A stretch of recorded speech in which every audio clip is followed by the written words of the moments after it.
जब पशुओं को मिलेगा प्यार और मिल्को मोर पशु आहार तो दूध बहेगा, मुनाफा बढ़ेगा। मिल्को मोर पशु आहार। दिल्ली के अंदर 2019 में दिल्ली की क्लाइमेट चेंज पॉलिसी का निर्माण किया गया था, लेकिन जिस तरह से 2019 के बाद तेजी के साथ उसका इम्पैक्ट, उसका प्रभाव बढ़ रहा है, उसको देखते हुए 2019 की पॉलिसी को रिवाइज करने के लिए 2 साल पहले प्रक्रिया जो है शुरू हुई थी। उसके लिए अलग अलग जो स्टेक होल्डर्स हैं, अलग अलग डिपार्टमेंट्स हैं, एक्सपर्ट्स हैं, उनके साथ एक कोर ग्रुप बनाया गया दिल्ली के अंदर, जिसमें सेवरल्स अलग अलग मीटिंग्स कंडक्ट की गई। कोर ग्रुप द्वारा जो प्रस्ताव आया उसको फाइनल करने के लिए दिल्ली के चीफ सेक्रेटरी की अध्यक्षता में स्टीयरिंग कमेटी बनाई गई थी। उस स्टीयरिंग कमेटी ने एक ड्राफ्ट पॉलिसी क्लाइमेट चेंज का दिल्ली के लिए उन्होंने प्रपोज किया। आज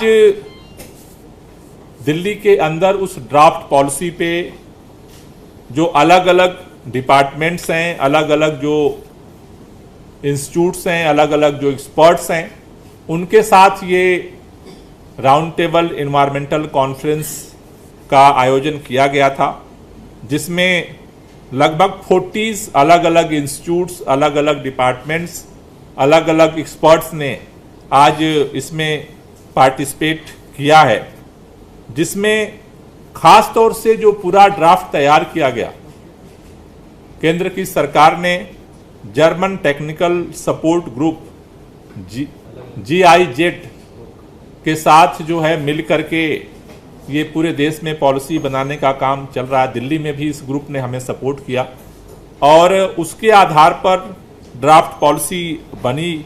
जो ये 40 अलग अलग इम्पोर्टेंस ग्रुप हैं, उनकी लिस्ट हम आप लोगों को वो प्रोवाइड कर देंगे, जिसमें खास तौर से जैसे IIT Delhi, Guru Govind Singh IP university, technical energy and research जो है इंस्टीट्यूट टेरी, उसी तरह से अलग अलग जो डिपार्टमेंट्स दिल्ली सरकार के हैं, सेंट्रल गवर्नमेंट्स के हैं, उन सारों ने आज पार्टिसिपेट किया है। खास तौर से जो पूरी पॉलिसी है, वो जो क्लाइमेट चेंज है उसमें 7 सेक्टर्स को फोकस करके डेवलप की गई है, जिसमें पहला है एनर्जी, ऊर्जा और जो बिजली का क्षेत्र है, कि उससे कैसे क्लाइमेट चेंज पे क्या इम्पैक्ट पड़ रहा है और कैसे कंट्रोल किया जाए उसका जो इम्पैक्ट है। उसके अलावा शहरी नियोजन, खास तौर से जो कूड़ा प्रबंधन है, कचरा प्रबंधन है, उसका जो इम्पैक्ट है। तीसरा जो है वाटर, जल प्रबंधन को लेकर के, जो जल के संसाधन है उसको लेकर के इस पे फोकस किया गया है पॉलिसी में।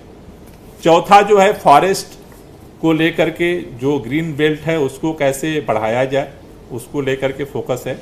पांचवा जो इस पॉलिसी का जो सेंटर पॉइंट है वो है ट्रांसपोर्ट, परिवहन को लेकर के, उसको कैसे जो ट्रांसपोर्ट की वजह से जो पूरे क्लाइमेट चेंज में जो इम्पैक्ट हो रहे हैं उसको कैसे कंट्रोल किया जाए।